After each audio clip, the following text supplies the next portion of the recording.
Magandang hapon, narito na ang mga balita sa inyong PRTV Newsbreak. Inilipat sa isang pribadong ospital si dating Public Works Secretary Manuel Bunoan na nahaharap sa kasong plunder sa Sandigan Bayan. Sa detalye, alamin natin mula kay Willie Delgado Jr. Willie. Bagong kondisyon sa kalusugan ni dating DPWH Secretary Manuel Bunoan na pagpasyahan ng PNP General Hospital na ilipat sa pribadong pagamutan ng opisyal. Ito ang kinumpirma ni PNP Health Services Director Police Brigadier General Porcia Manalad. Sa inisyal na impormasyon mula sa Campo Crame, kinailangang ilipat sa mas malaking pagamutan si Bunoan para mabigyan ng mas angkop na medical attention. Si Bunoan ay sinasabing dinala sa Medical City sa Ortigas, Pasig, ang ospital na malapit-lapit lamang sa Campo Crame. Wala pang binibigay na kumpletong detalye ang mga doktor mula sa Campo Crame hinggil sa eksaktong kondisyon ni Bunoan.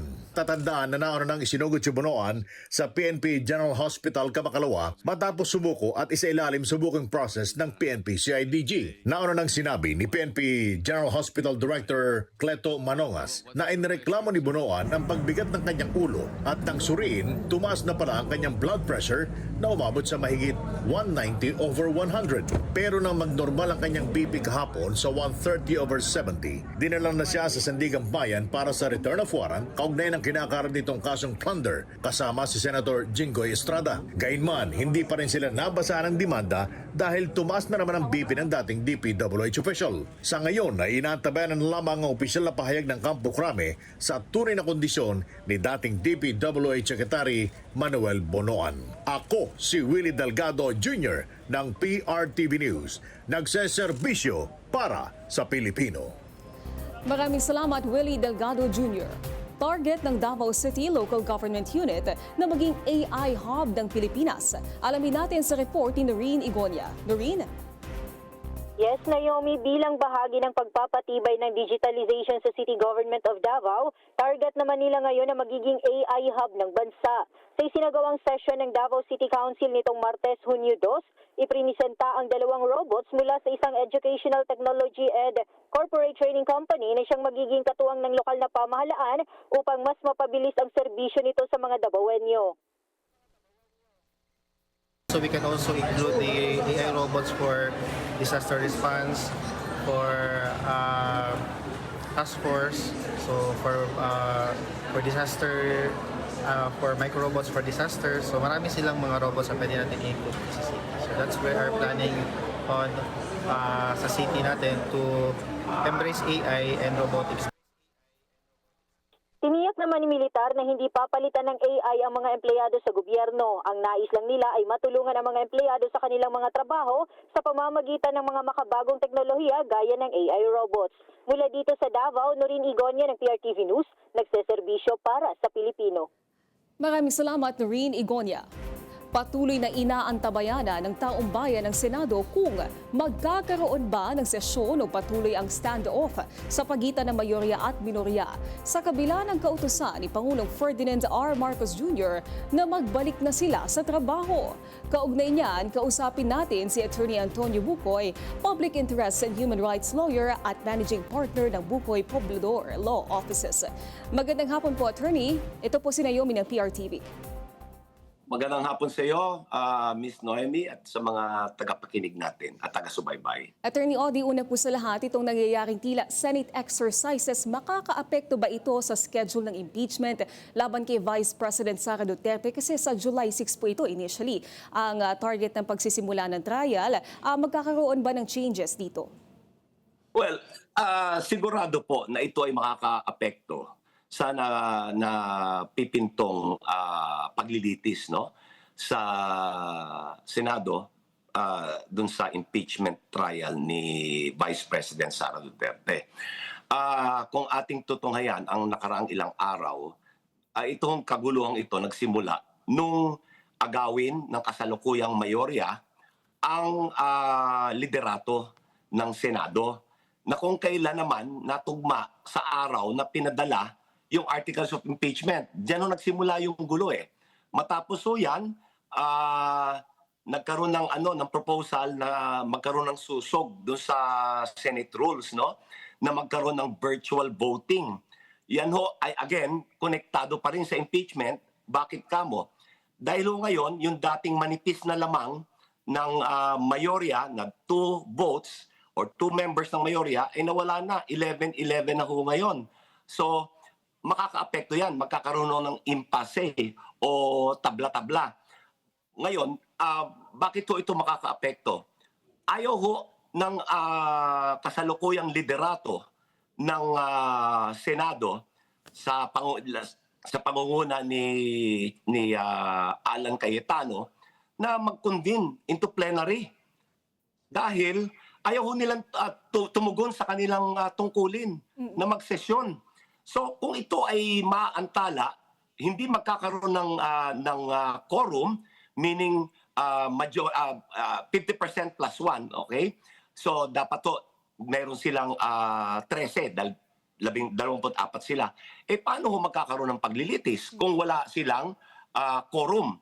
Kailangan ho ang quorum hindi lang sa trabahong legislatibo, kundi pati na sa trabaho bilang impeachment court. So, bilang kasagutan, tama ho, magkakaroon ito ng malaking epekto dahil maaantala na naman yung paglilitis sa pangalawang Pangulo. Attorney, hanggang kailan nila ito pwedeng i-stretch dahil ang dami na pong nagagalit na taong bayan, 25 million pesos per day ang nalulugi dahil hindi po sila nagsesesyon.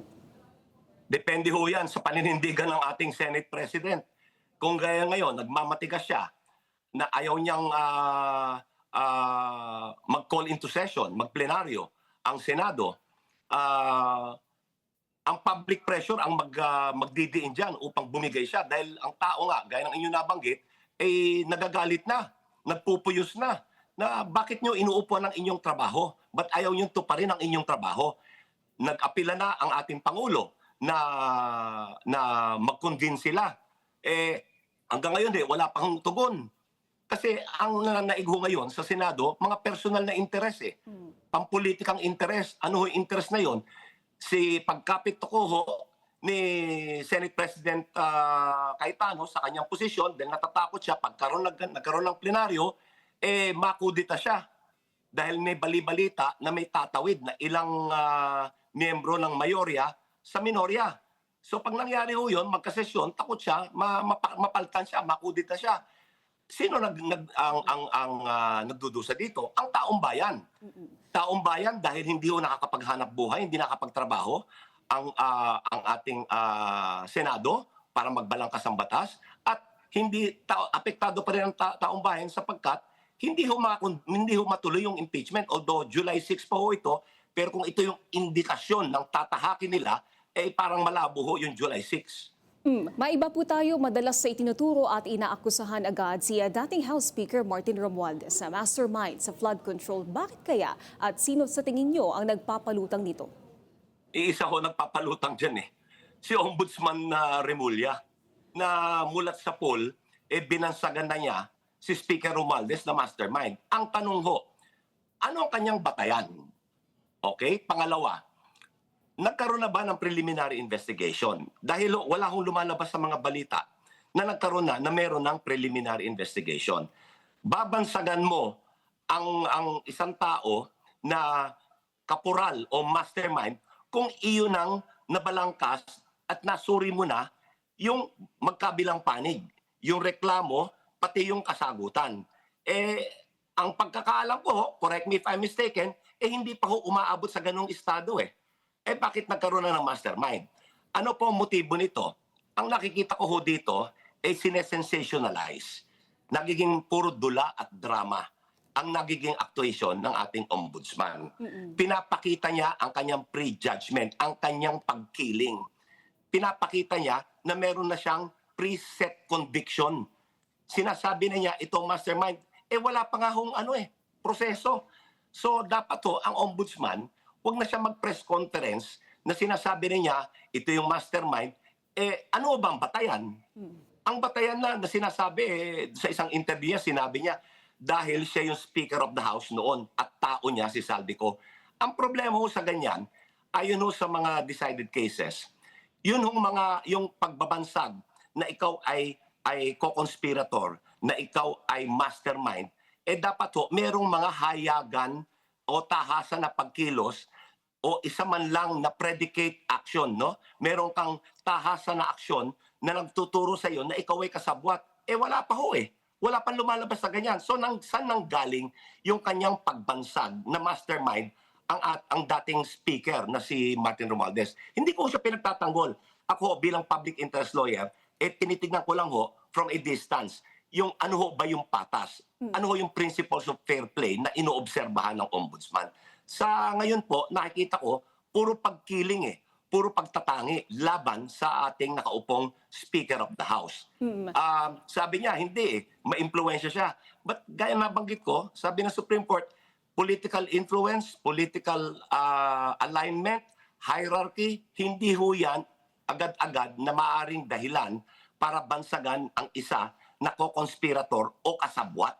Dapat ko ito ay base sa credible, matibay at kapani-paniwalang ebidensya. At kinakailangan, pakinggan mo muna yung panig nung nasasakdal. Sa ngayon, wala pa ho ako nababalita. Except kung meron na, pero wala ho Wala lumalabas sa balita.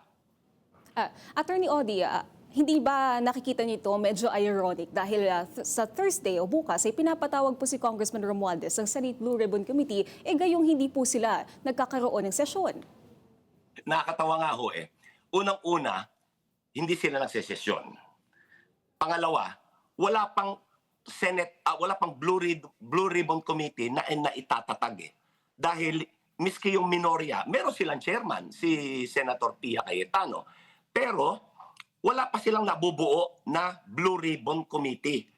Ang sinasabi na ang minamadali nila ngayon, yung subcommittee raw na pangungunahan ni I think Senator Marcoleta bilang vice chair ng Blue Ribbon Committee. Ang problema doon, kung wala ang ulo, yung Blue Ribbon Committee, paano magkakaroon ng kinatawan? Wala ngang ulo Dapat buuin muna nila yung committee, yung Blue Ribbon Committee, bago sila magkaroon ng subcommittee. Ngayon, mahahalata ninyo na itong mayorya ngayon, nanggigigil Gusto nilang madaliin na naman yung proseso, gaya ng ginawa nilang proseso doon sa pagboto, doon sa kanilang panukala ni Senator Marcoleta na magkaroon ng virtual voting. Ito ho ngayon, nire-railroad nila sa tingin ko yung subcommittee para mapatawag si Speaker Romualdez. Wala ngang ulo Paano ka magpapatawag ang subcommittee kung yung main committee wala pa? So again, pagtatangi ito, pagkiling laban sa ating dating speaker. At sa tingin niyo itong pagpapalutang kay former Speaker Romualdez ay bahid politika lang para malihis yung issue sa tunay na mga sangkot sa flood control at plunder? Yan ho ay nasa sa isip na ng karamihan. Na bakit bakit pinupuntirya ang dating speaker na kung kanino wala pang pagdinig o wala pang kaukulang due process na ibinibigay. Samantalang yung ibang mga senador na gaya nila Chis Escudero, nila Joel Villanueva, even ito si Paolo Duterte na may 51 billion sa flood control, bakit hindi yun yung inyong punterihin na may mga testigo na? Kay Speaker Romualdez, wala hong credible na testigo pang lumulutang na magtuturo sa kanya na ito ang ginawa niya bilang co-conspirator o bilang mastermind. Up to now, wala hong lumalabas na ganyan sa balita. Kanina ibinalita na hindi napagbigyan ng korte ang hiling ng kampo ng dating speaker sa kanyang whole departure order. Ano po ang inyong opinion dito?